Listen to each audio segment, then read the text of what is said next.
जय श्री माता जी। सुबह के ध्यान सत्र में उपस्थित विश्व के सभी साधकों का हृदयपूर्वक स्वागत है। कुंडलिनी चढ़ाकर बंधन लेते हैं।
तीन महामंत्र, तत्पश्चात श्री गणेश मंत्र।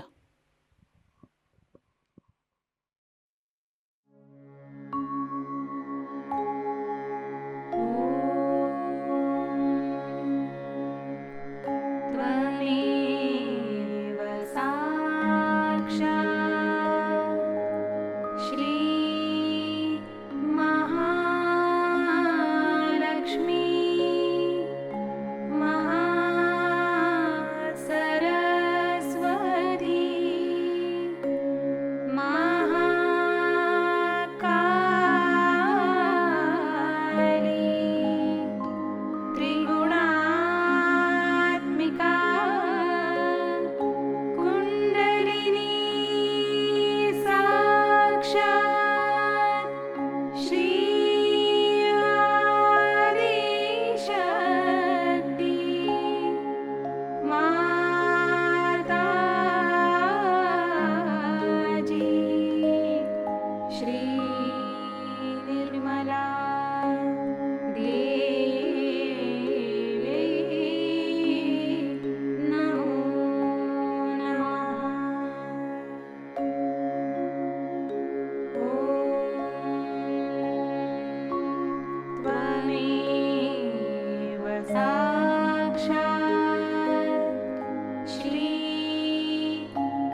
परम पूज्य श्री माता जी, कृपा कर सामूहिकता की सहस्त्रार में आप विराजिए।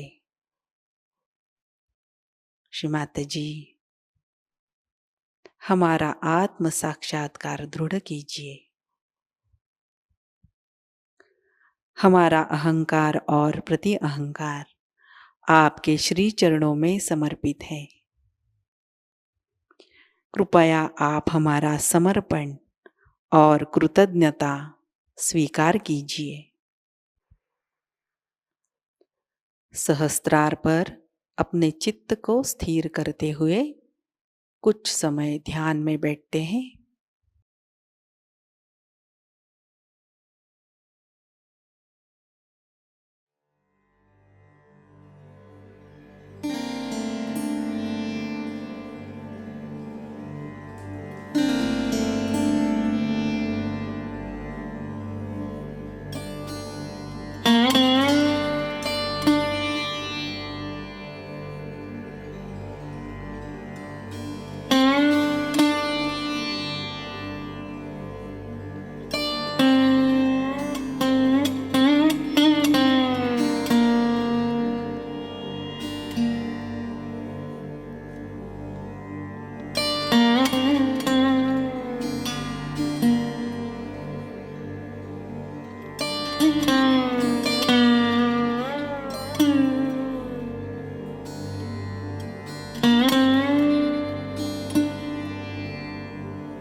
ध्यान की इसी अवस्था में अमृतवाणी ग्रहण करते हैं।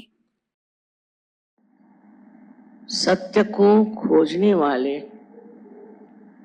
और जिन्होंने सत्य को खोज भी लिया है, ऐसे सब साधकों को हमारा प्रणाम।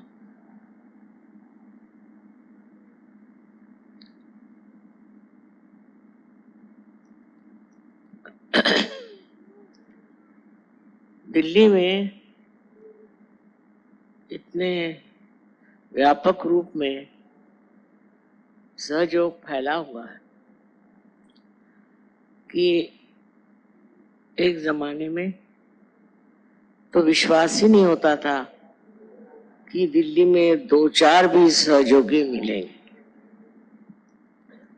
यहाँ का वातावरण ऐसा उस वक्त था कि जब लोग सत्ता के पीछे दौड़ रहे थे और व्यवसायिक लोग पैसे के पीछे दौड़ रहे थे।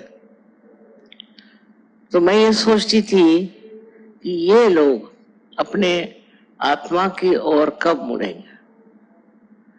पर देखा गया कि सत्ता के पीछे दौड़ने से वो सारी दौड़ निष्फल हो जाती, थोड़े दिन टिकती है। न जाने कितने लोग सत्ताधारी हुए और कितने उसमें से उतर गए।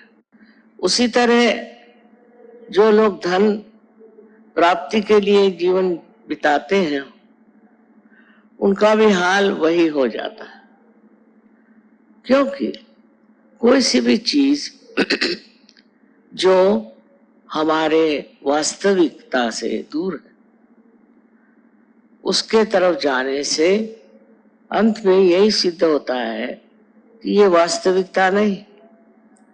उसका सुख, उसका आनंद क्षण भर में भंगुर हो जाता है, खत्म हो जाता है। और इसी वजह से मैं देखती हूँ कि दिल्ली में इस कदर लोगों में जागृति आ गई है।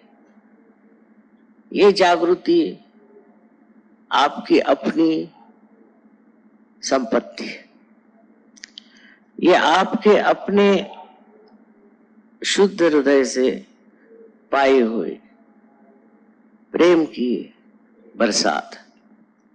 इसमें न जाने हमारा लेना देना कितना है, किंतु समझने की बात यह है कि अगर आपके अंदर ये सूझबूझ नहीं होती तो इस तरह से ये कार्य संपन्न नहीं हो सकता। इसमें एक ही समझना है कि अनेक संतों ने इस देश में मेहनत की, हर एक के घर घर में उनके बारे में चर्चा होती है और उन संतों के बारे में बहुत कुछ मालूमात बुजुर्गों के तो है ही, पर बच्चों को भी हो जाती। धीरे धीरे ये बात जमती है कि आखिर ये लोग ऐसे कौन थे जिन्होंने इतना परमार्थ साध्य किया। पता नहीं कैसे इतने व्यवसायिक लोग, जिनका सारा ध्यान रात दिन पैसा कमाने में, सत्ता कमाने में जाता है, वो मुड़कर सहयोग में आ गए, क्योंकि उनकी जो वो खोज थी उसमें आनंद नहीं था, उसमें सुकून नहीं था, शांति नहीं थी, किसी प्रकार का विशेष जीवन नहीं था। जब मनुष्य ये पता लगा लेता है कि उसके अंदर कोई ऐसी वास्तविक आनंद की भावना आएगी, न ही उसने कोई उस सुख को पाया जिसके लिए वो इस संसार में आया। न जाने कैसे एक ज्योत से अनेक ज्योत जलती गई और आज मैं देखती हूँ कि हजारों लोग यहाँ पर आज उपस्थित हैं, जिन्होंने अपने अंदर की अंतरात्मा को पहचाना है। सबसे पहले जान लेना चाहिए कि हमारे अंदर जो बहुत सी त्रुटियां हैं, उसका कारण है कि हम लोगों ने धर्म को समझा नहीं। जो कुछ धर्म मार्तंडों ने बता दिया, हमने उन्हीं को सत्य मान लिया। उन्होंने कहा कि आइए आप कुछ अनुष्ठान करिए या कुछ पूजा पाठ करिए या और हर तरह की चीज बताई। मुसलमानों को भी इस तरह से पढ़ाया गया कि तुम अगर इस तरह से नमाज पढ़ो और इन मुल्लाओं के कहने पे चलो तो तुम्हें मोक्ष मिल जाएगा। अब मनुष्य सोचने लगा कि ऐसा तो कुछ हुआ नहीं, ऐसी तो कोई प्राप्ति हुई नहीं, फिर ये है क्या? ये कर्म कांडों में हम क्यों फंसे? और ये कर्म कांड हमें बहुत ही गहरे अंधकार में ले जाते हैं। हम लोग सोचते हैं कि उस कर्मकांड से हम कुछ पालेंगे, सो किसी ने पाया नहीं। जन्म जन्मांतर से लोगों ने कितने कर्मकांड किए हैं, उन्होंने क्या पाया? अब पाने का समय भी होता है। आज इस कलयुग में ये समय आ गया, ऐसा आया है कि आपको सत्य प्राप्त हो। सत्य की प्राप्ति यही सबसे बड़ी चीज है, और सत्य ही प्रेम है, और प्रेम ही सत्य है। इसकी ओर आप जरा विचार करें कि हम सत्य को खोजते हैं तो सोचते हैं कि सन्यास ले लें, हिमालय पे जाएं, अपने बाल मुंडा लें और तरह की चीजें करें। जब सत्य का वास अंदर है तो ये बाह्य की चीजों से और उपकरणों से क्या होने वाला? इससे तो मनुष्य पा नहीं सकता सत्य, क्योंकि इसके साथ कुछ सत्य लिपटा ही नहीं है। तो करना क्या है? करना ये है कि आपके अंदर जो सुप्त शक्ति कुंडलिनी की है उसे जागृत करना है।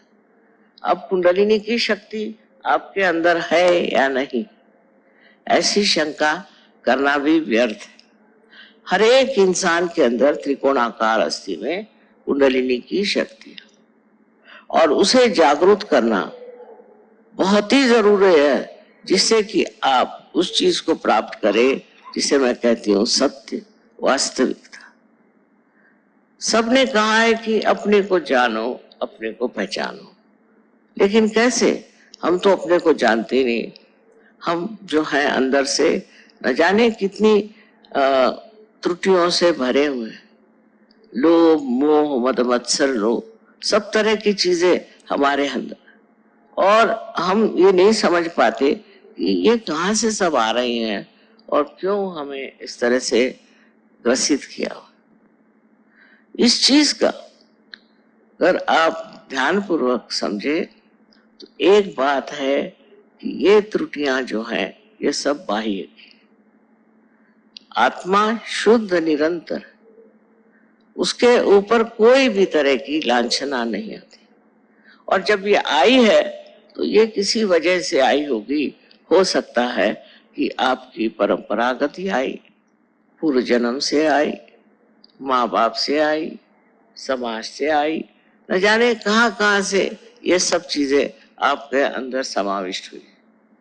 अब इसके पीछे अगर खोजते रहें कि ये कहाँ से आई, क्या हुआ, इससे अच्छा है कि इसको किसी तरह से नष्ट कर दें। ये हमारे अंदर जो खराबियां हैं यही नष्ट हो जाएं तो फिर क्या हम एक शुद्ध चित्त बन जाते हैं। इसकी व्यवस्था जिस परमेश्वर ने आपको बनाया उसने की। अब आपके अंदर इतनी ही स्वतंत्रता है कि आप अपने को पहचानने के लिए जो सर्वसिद्ध प्रक्रिया है उससे अपनाएं, और वो प्रक्रिया है कुंडलिनी जागरण की। मैं ये बात कह रही हूं, ऐसा नहीं। अनादिकाल से अपने भारतवर्ष में कुंडलिनी और कुंडलिनी के जागरण की बात की गई। हाँ, हालांकि उस वक्त में कुंडलिनी का जागरण बहुत कम लोगों को प्राप्त होता और बहुत मुश्किलें होती, लेकिन इसका भी समय आ जाता है कि ये सामूहिक हो जाए। और आज यही बात है, इस सामूहिक स्थिति में आपने कुंडलिनी का जागरण पाया है। अब इस सामूहिक स्थिति पे आकर के जब आप इस कुंडलिनी के जागरण से प्लावित हुए, और जब आपके अंदर एक विशेष रूप का चैतन्य स्वरूप व्यक्तित्व प्रकट हुआ है, उस वक्त आपको ये सोचना चाहिए कि वास्तविक मैं तो ये हूं, और आज तक न जाने किस चीज के पीछे मैं भ्रामकता में मैं चल रहा था। ये सब होता गया, आपके अंदर जमता गया, बनता गया, और ये सब आपके सुबुद्धि दुर्बुद्धि और न जाने किस चीज से जुटता गया। सबसे बड़ी बात है कि हमें अपने को अगर पहचानना है तो सर्वप्रथम हमारा संबंध उस चारों तरफ फैली हुई चैतन्य सृष्टि से होना। चैतन्य से एकाकारिता प्राप्त होनी चाहिए और उसके लिए चैतन्य से एकाकारिता के लिए कुंडलिनी ही उसका मार्ग है और कोई मार्ग नहीं। कोई कुछ भी बताए और कोई मार्ग है नहीं। लेकिन लोग आपको भुलावे में डालते हैं और लोग भटकने लगते हैं। जैसे मैं एक बार एक गुरुजी का प्रवचन सुन रही थी तो उन्होंने तो शुरू में ही गालियां देनी शुरू कर दी। तो उन्होंने कहा कि आप लोग विकृत हैं। मैंने गाली हो गई, आप लोग विकृत हैं और आप की जो तरीके हैं उसमें आप भगवान को नहीं खोज रहे, आप प्रवृत्ति मार्गी हैं, आप हर एक चीज तरफ दौड़ते हैं। ये तो बात सही है, आप सब इस तरह से एक तरफ से दूसरी तरफ दौड़ते हैं और दौड़ करके और आप अपने को खो जाते हैं। इस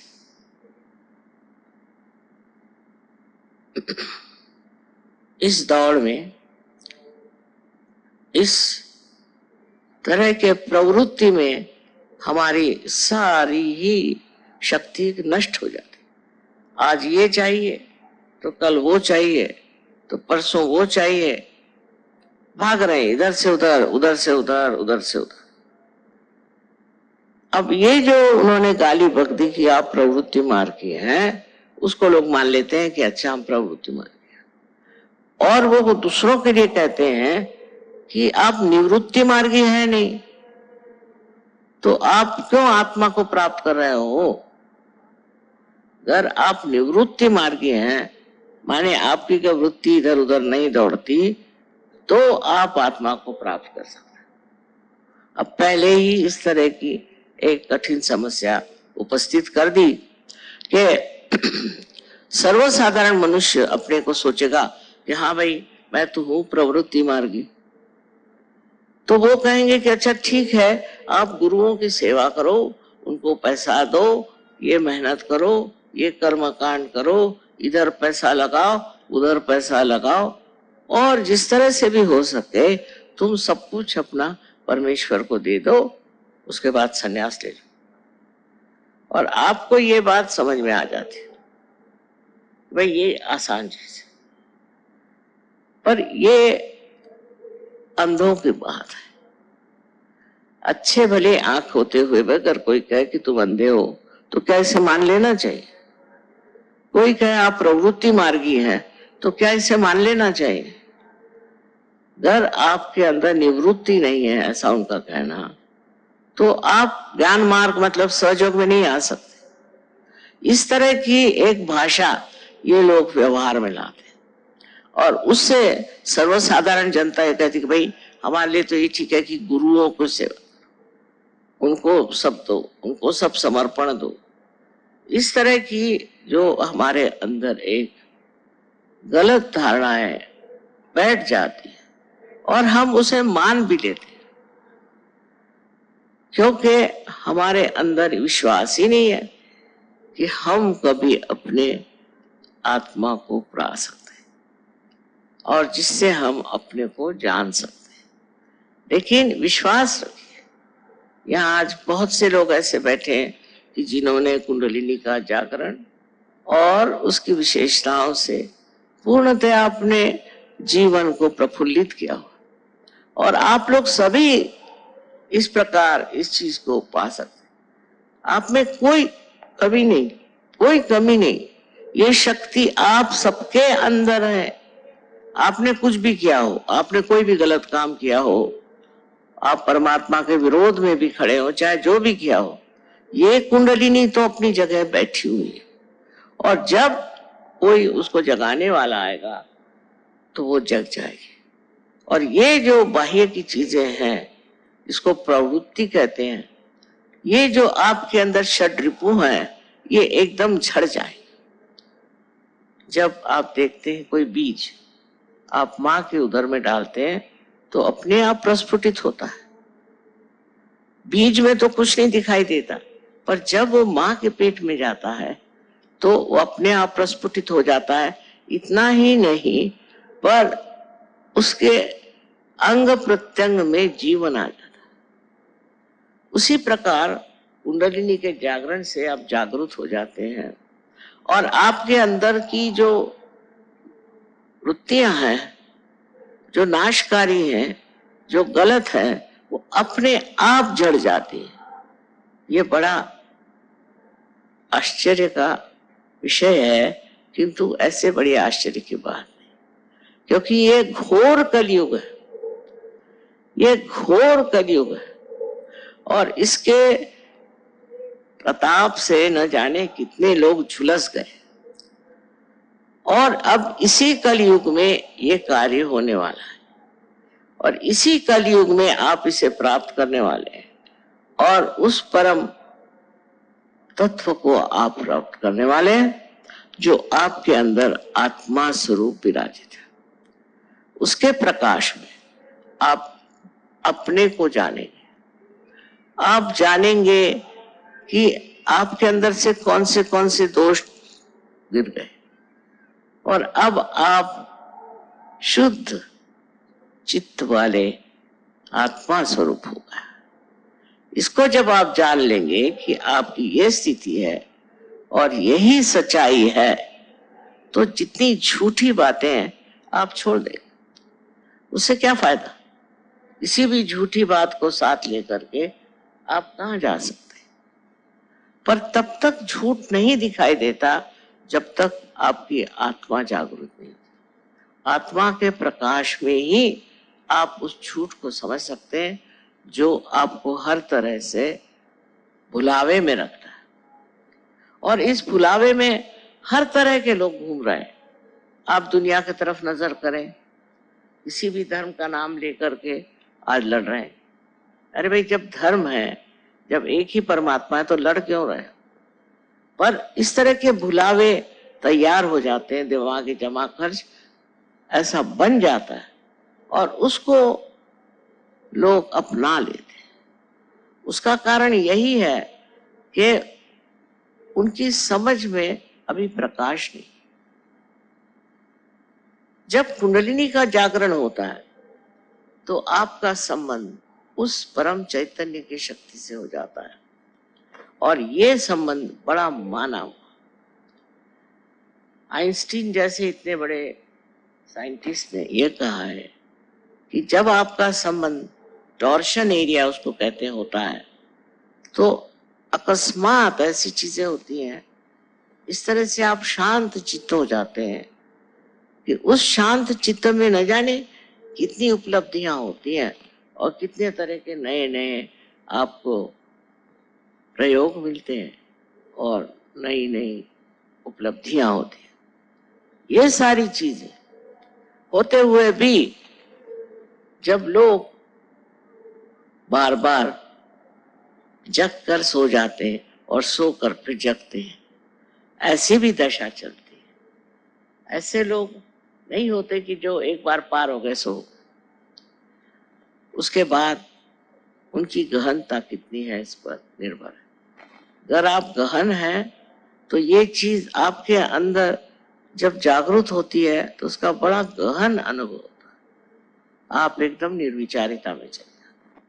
आज ही मैं बता रही थी कि मनुष्य विचार क्यों करता है, हर समय हर एक चीज पे देखना और उस पर विचार करना।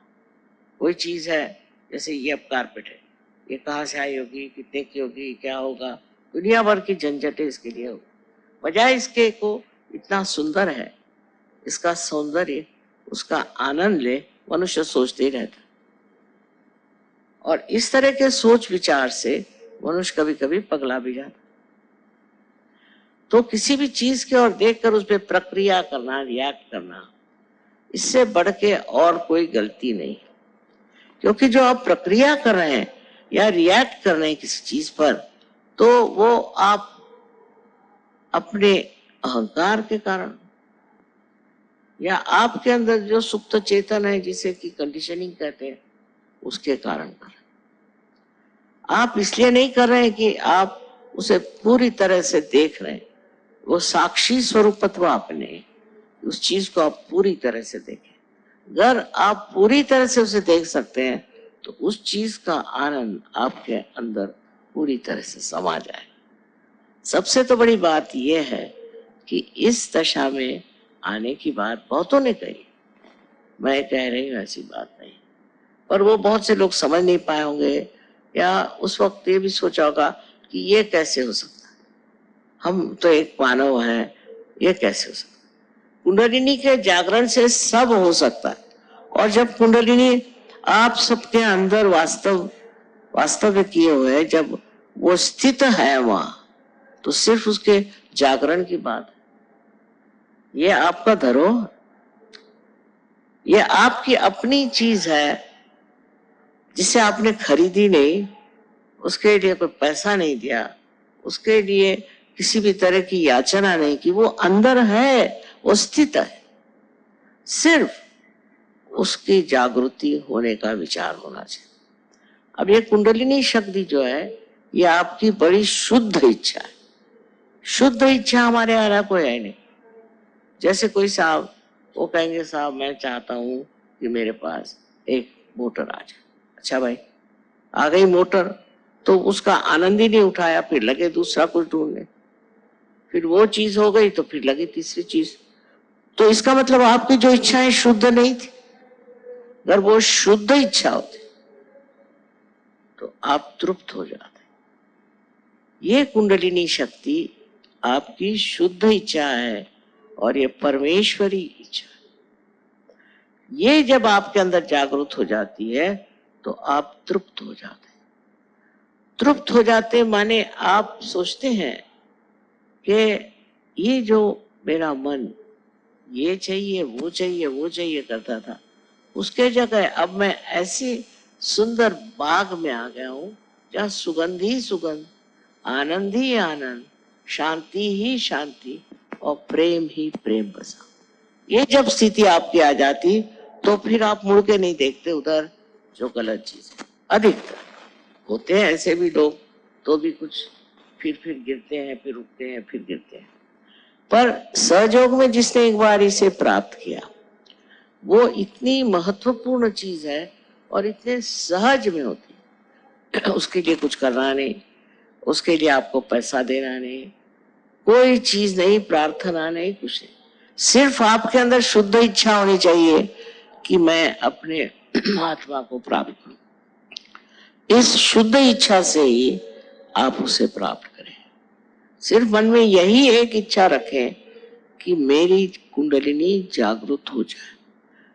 ये इच्छा ही इतनी प्रबल है कि उससे अनेक लोग अनेक देशों में मैंने देखा कि एकदम से पार हो गए।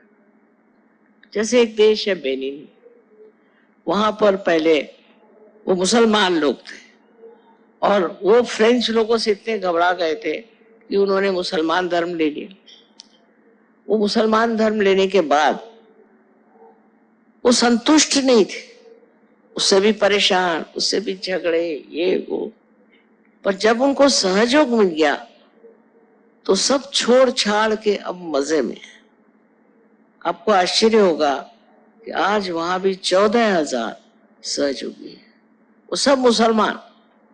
ये तो मैं मुसलमान उनको मानती हूँ कि जिनके हाथ में चैतन्य है, जिनके हाथ बोलेंगे। आज कियामत का जमाना है, अगर आपके हाथ बोल सकते हैं तभी आप मुसलमान है, नहीं तो है नहीं। मुसलमान का मतलब है समर्पण, और जब तक आपके हाथ नहीं बोलते आप क्या समर्पण करें। इस तरह से गलत फहमी में पड़े हुए लोग न जाने क्या क्या चीजें करें। इसके लिए ये नहीं है कि आप अगर किसी वेद शास्त्र पढ़े हुए हैं या आप बड़े तीर्थ यात्रा करते हैं और आप दुनिया भर के ब्राह्मणों को और कहना चाहिए कि आज हमारे पड़ोस में एक बड़े जोरों में मंत्र बोलने लगे, ऐसे लोगों को आप प्रोत्साहित करते हैं और उनकी मदद करते हैं और उनको पैसा देते हैं, इससे कुछ नहीं होने वाला। ये सब बेकार की बातें, बेवकूफी की बातें। समझदारी क्या है कि आपको क्या मिला, आपने सब दिया, आपको क्या प्राप्त हुआ, आपको क्या मिला, क्या आपको अपना आत्म साक्षात्कार मिला। आत्म साक्षात्कार के बाद ही आप जानेंगे कि आप क्या है और क्या आपकी शक्तियां और क्या कर सकते हैं आप कितने समर्थ हैं। जब तक आपका अर्थ ही नहीं मिलता, आप समर्थ कैसे होंगे। इस समर्थता में आप अनेक कार्य कर सकते हैं। मैं तो इतने आश्चर्य में हूं कि परदेश में जब मैं रहती हूँ तो ये परदेसी, इन्होंने तो कभी कुंडलिनी का नाम भी नहीं सुना, पर जब से पार हो गए तो न जाने क्या क्या चमत्कार कर रहे हैं दुनिया भर की चीजों में। और जब ये मुझे बताते हैं तो मैं सोचती हूँ कि ये चमत्कार का भंडारा जो है ये कैसे एकदम से खुल गया, ये लोग इसे कैसे प्राप्त हुए। सब तरह से शारीरिक, मानसिक, बौद्धिक आपकी पूर्णतया प्रगति हो जाती है और आप इसे आत्मसात कर लेते हैं। इतनी सुंदर चीज है कि अपने आत्मा को आप जाने। आप ही के अंदर ये हीरा है, आप ही के अंदर ये ज्ञान, आप ही के अंदर सब कुछ है। सिर्फ उसका मार्ग जो है सिर्फ कुंडलिनी जागरण है और कोई। ये मैं आपसे इसलिए बताना चाहती हूँ कि बहुत बार मुझे लोग प्रश्न पूछते हैं कि कुंडलिनी से और कोई मार्ग है। मैंने कहा और कोई मार्ग नहीं। सच बात तो ये, उसमें मेरा लेना देना कोई नहीं, लेकिन आपको तो जो सच है वही बताना है कि कुंडलिनी के जागरण के सिवाय आपके पास और कोई मार्ग नहीं है जिससे आप अपने को भी जाने और दुनिया को भी जाने। सारे दुनिया भर के धंधे छोड़ करके सीधे अपने अंदर बसी हुई इस महान शक्ति का उद्घाटन करना ही आपका परम कर्तव्य। आज आप लोगों को यहाँ देख करके इतने बड़ी तादाद में मेरा हृदय भरा था। एक जमाना था कि मैं दिल्ली को बिल्ली कहती थी, यहाँ तो किसी की खोपड़ी में सहज घुसेगा नहीं। वो आज मैं देख रही हूँ कि आप लोगों ने इसे आत्मसात किया और अपनाया और सब तरह का लाभ ही लाभ है, हर तरह का लाभ इसमें है। और अगर महालक्ष्मी की कृपा हो जाए तो अपना देश भी एक बड़ा सुरम्य और बहुत वैभवशाली देश हो सके। इसलिए हमको सबको सामाजिक रूप से इसे फैलाना चाहिए और इस सामाजिक रूप में हर तरह का पहलू हमें पहचाना। जहां जहां लोगों को तकलीफ है, मैंने कम से कम ऐसे 16 प्रोजेक्ट बनाए जिसमें औरतों को मदद करना, बच्चों को मदद करना, बीमारों को मदद करना, बूढ़ों को मदद करना, खेतीहर लोगों को मदद करना आदि अनेक से प्रोजेक्ट्स बनाए हैं कि जिसमें सहयोग कार्यशील है। और इस कार्य को करते हैं वो समझते हैं कि ये हमारे अंदर इतनी शक्ति कैसे है। हम रोगों को ठीक करते हैं, पागलों को ठीक करते हैं और सबको व्यसन से छुड़ाते हैं। ये सब शक्तियां हमारे अंदर कैसे है। ये शक्ति आपके अंदर आने का एकमेव साधन है, वो है कुंडलिनी का जागरण और उसको जागरूक रखना चाहिए। इधर उधर भटकने वाले लोगों को ये ठीक है कि वो एक जगह जरा रुक जाएं और देखें कि आप हैं कौन, आप कितनी महान वस्तु, आप में कितना सामर्थ्य और उसे आप किस तरह से इस्तेमाल करना चाहिए। मुझे पूर्ण आशा है कि अगले वक्त मैं जब आऊं तो इससे भी दूने लोग यहाँ रहे। इतना ही नहीं, वो लोग कार्यान्वित सहयोग में उसको पा करके आपको संन्यास लेने की जरूरत नहीं, हिमालय पर जाने की जरूरत नहीं, यही समाज में रह करके सहयोग को फैलाना है और इस तरह से विश्व में एक विशेष सहज समाज बनाना है। और इस सहज समाज में वही करना चाहिए कि जो सारे संसार का उद्धार कर सकता है और जितनी इसकी त्रुटियां हैं उनको बिल्कुल पूरी तरह से नष्ट कर सकता है। ये कार्य आप लोग सब कर सकते हैं और उसलिए मैं आपसे बार बार यही कहूंगी कि अपनी जागृति करते रहें, मनन करें, मनन से जागृति बनी रहे और जो दोष हैं वो धीरे धीरे बिल्कुल निकल जाए। इससे आप एक सुंदर स्वरूप, बहुत ही बढ़िया एक व्यक्ति हो जाए। ऐसे अगर व्यक्ति समाज में हो जाए तो ये दुनिया भर की जो आफतें मची हुई हैं, दुनिया में मारा मारी और इस तरह के घोर अत्याचार हो रहे हैं, ये सब रुक जाए, क्योंकि आप एक सुंदर मानव प्रकृति बन जाएंगे और ये सब चीजों से आप दूर रह करके भी इन पर अपना प्रकाश डाल सकते हैं और सब ठीक कर सकते हैं। आज के इस वातावरण में मनुष्य घबरा जा सकता है कि हो क्या रहा है, कैसे हो रहा है। इन सब का एक ये सोचना चाहिए कि एक दिन आता है कि सब चीज सामने आकर खड़ी हो जाती है और इतने दिन से चलने वाली ये चीज आज एकदम से उद्घटित हो जाए। इसका कारण क्या कि सब लोगों ने अभी तक आत्मा को वर्ण नहीं। अगर आत्मा को आप अपना लें तो इस तरह की न गलतियां होंगी न ऐसी चीज आगे चले। तो अब ऐसी रुकावट आ गई है, इंसान हठात खड़ा हो गया और सोचता है ये है क्या?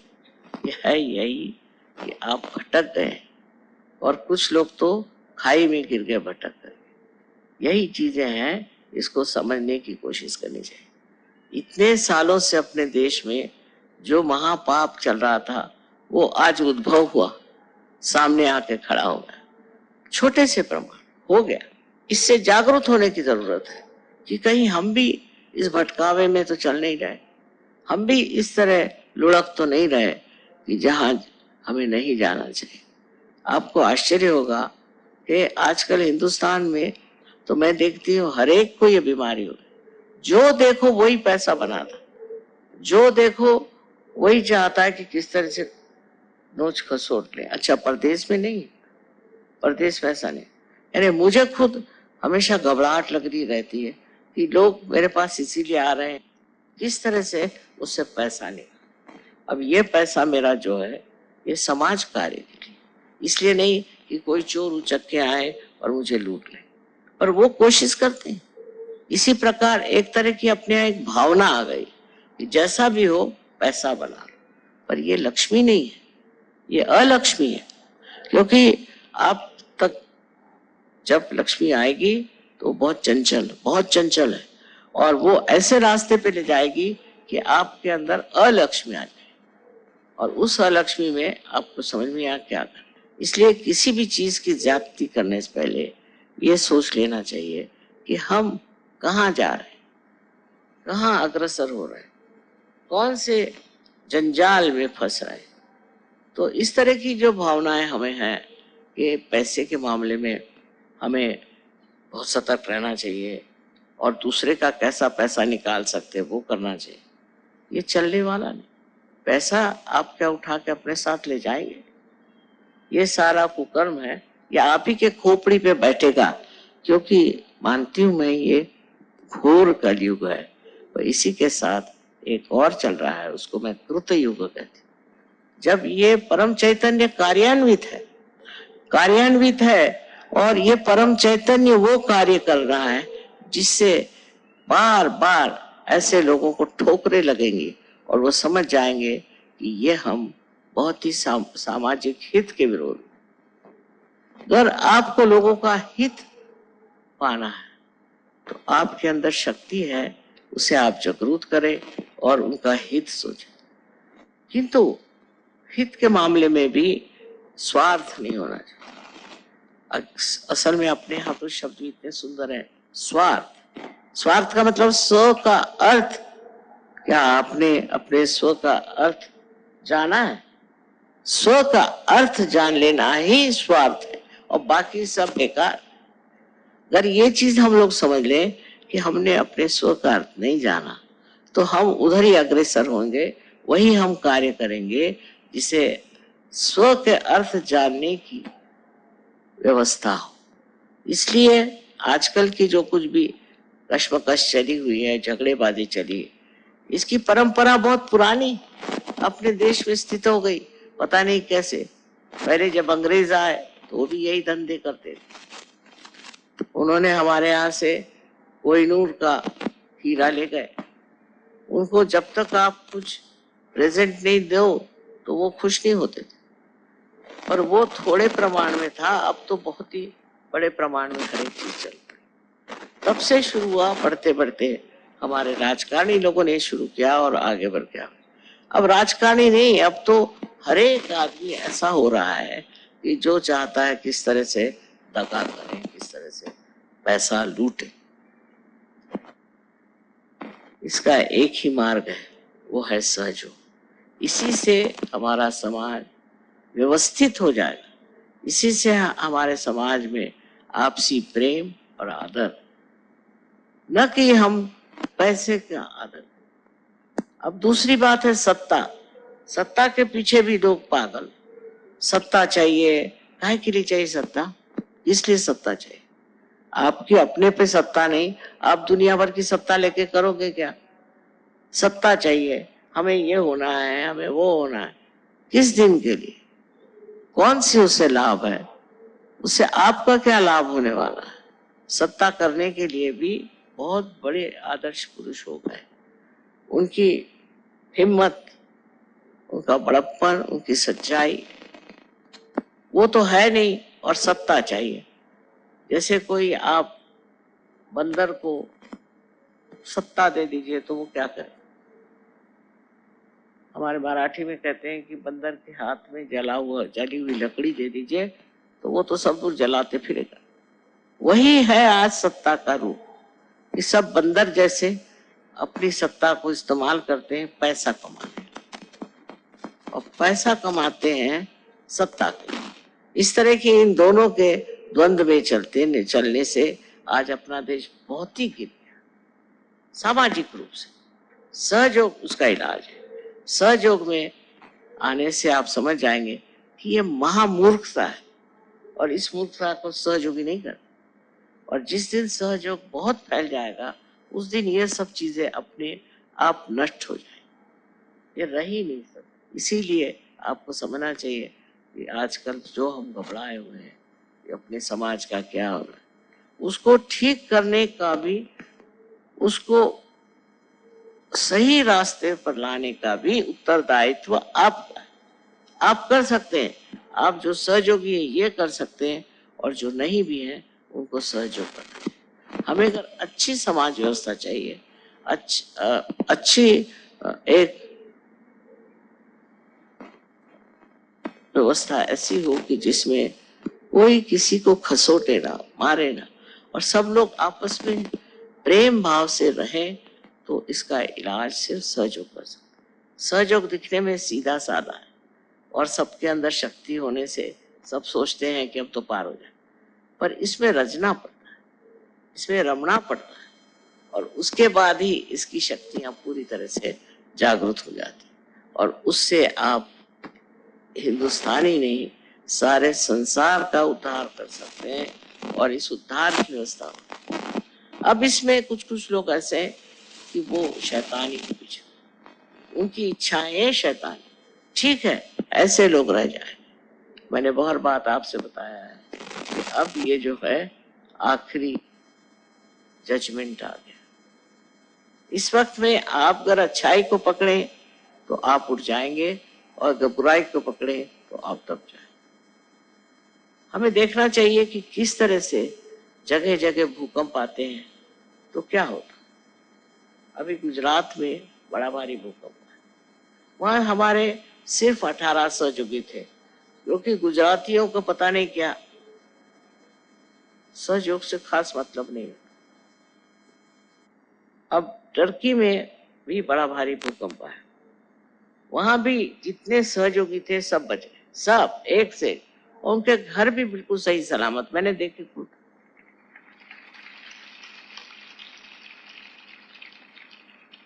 क्योंकि आप परमात्मा के साम्राज्य में आ गए तो आपका संरक्षण है, आपको कोई मार नहीं सकता,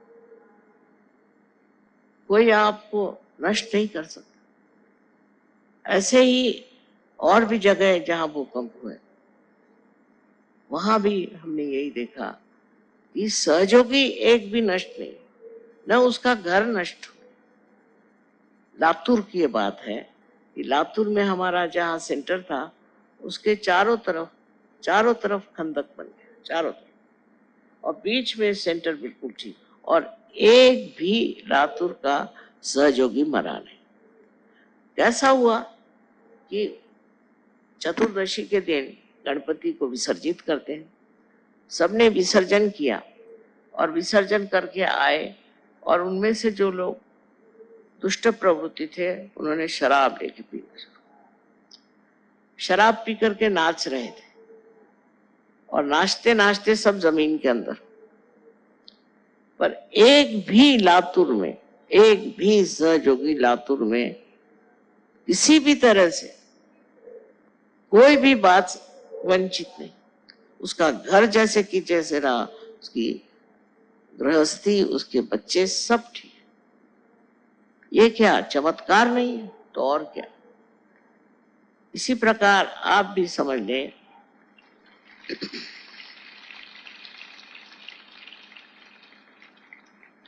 कि परमात्मा का जो संरक्षण वो आपके ऊपर होगा, क्योंकि आप उसके साम्राज्य में गए। इन सारे साम्राज्यों से बाहर इतने ऊंचे आप चले गए कि आप अब किसी भी चीज का भय नहीं, कोई भी चीज आपको नष्ट नहीं कर सकती।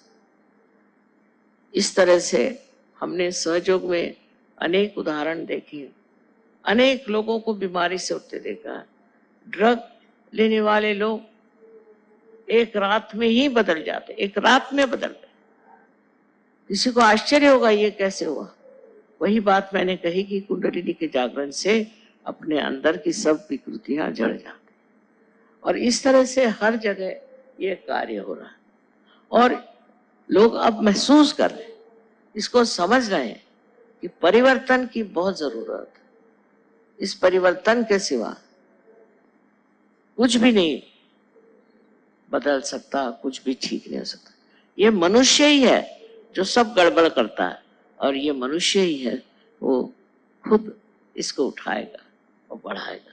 बड़ा विश्वास है मुझे कि जिस तरह से यहाँ सहयोग बढ़ा है और भी आगे बढ़ता रहे, और अनेक प्रांगण में, अनेक स्थिति में इसका प्रकाश चारों तरफ आ फैला है। आप सबको आनंद आए।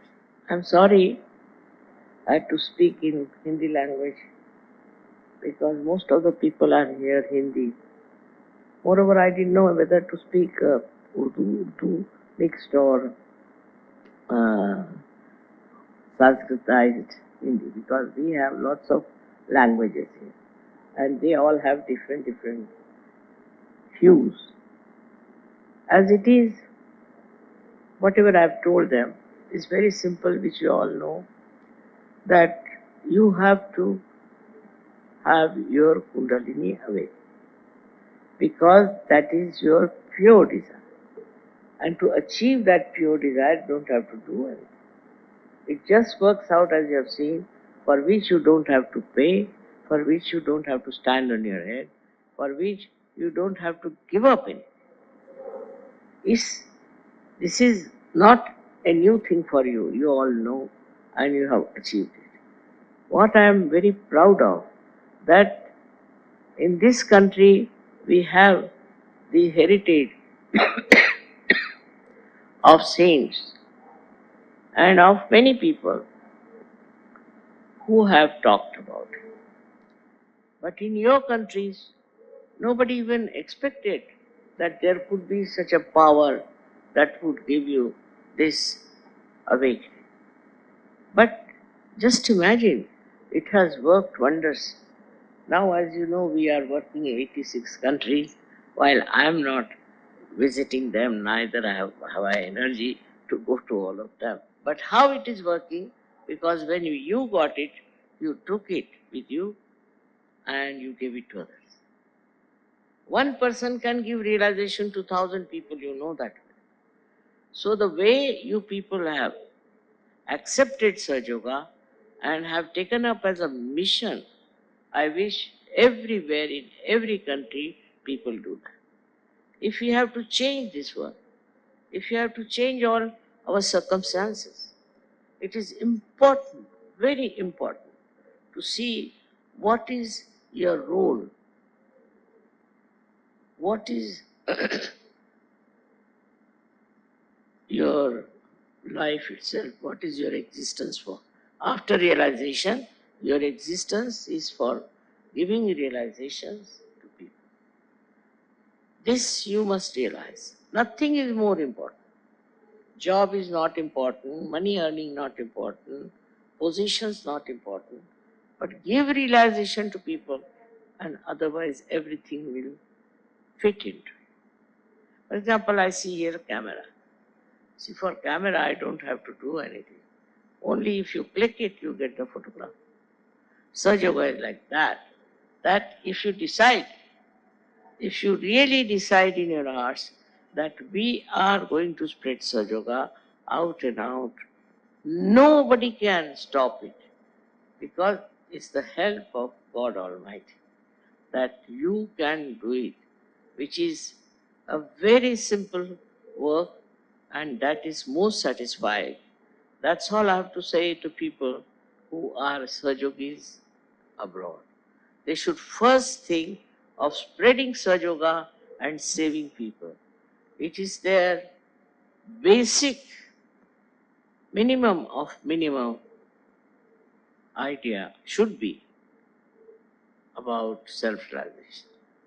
You don't know how one feels happy to see so many people getting realization. And it's such a joy-giving thing to give realization to people. I know so many of you are doing that way, but all of you should do it. All of you should work it out instead of getting lost into nonsensical things. This is my request is, and I would say that there are so many great people among you. You should follow their model and try to make a beautiful world out of this horribly threatening, useless world. May God bless. कुछ समय ध्यान में बैठते हैं।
जय श्री माता जी। परम पूज्य श्री माता जी की श्री चरणों में हम प्रार्थना अर्पित करते हैं।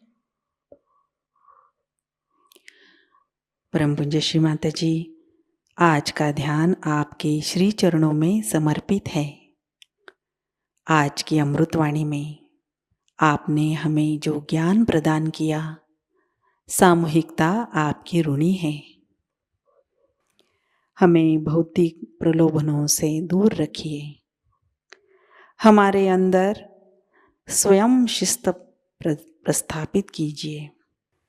श्री माता जी, कृपा कर हमें आविर्भाव स्थिति में, अतीत स्थिति में, अकर्म स्थिति में स्थित कीजिए।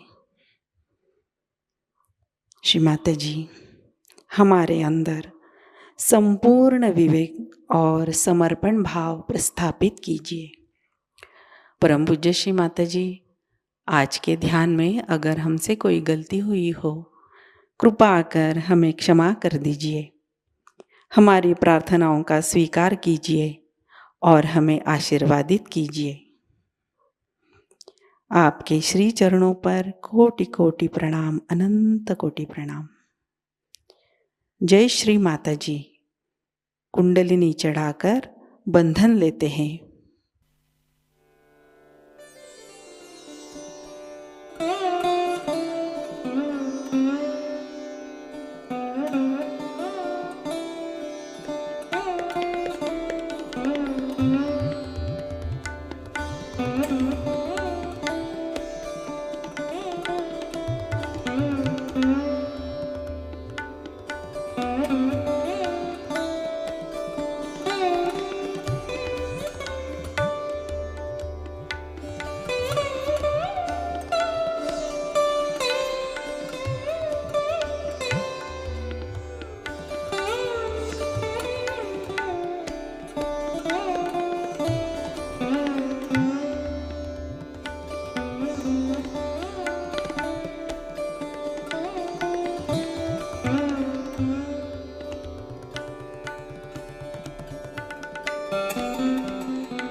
आज का ध्यान सत्र अभी संपन्न होता है। जय श्री माता जी।